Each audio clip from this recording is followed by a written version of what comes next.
30 తర్వాత muscle loss ఉంటూ correct. ఉంటుంది, లైక్ బోన్ డెన్సిటీ కూడా తగ్గిపోతూ ఉంటుందని నేను విన్నాను. కరెక్ట్. సో ఎటువంటి సప్లిమెంట్స్ తీసుకుంటే హెల్తీగా ఉంటారు?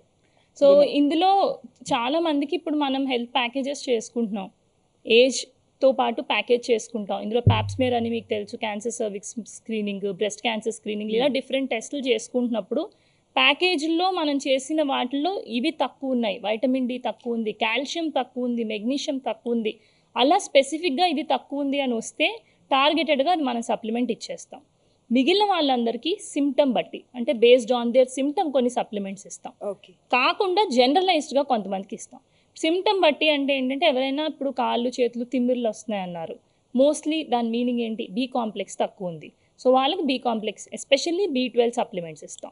కొంతమంది బ్యాక్ పెయిన్ ఉంది, ఎక్కువ బ్యాక్ పెయిన్ ఉంది, నీస్ పెయిన్ అవి ఉన్నాయి అనుకుంటాం. సో నీస్ పెయిన్ అంటే నీస్ అరగట్లేదు అని మనం రూల్ అవుట్ చేసుకున్నాక వాళ్ళకి కాల్షియం, వైటమిన్ డి చూసుకుని ఆ సప్లిమెంట్స్ ఇస్తాం. కొంతమంది జనరల్గా వీక్ ఉంటున్నాం, పని చేసుకోలేకపోతున్నాం, తొందరగా ఆయాసం అవుతుంది అంటారు, వాళ్ళకి హీమోగ్లోబిన్ చెక్ చేసుకుని హీమోగ్లోబిన్ సప్లిమెంట్స్ అలా ఇస్తూ ఉంటాం.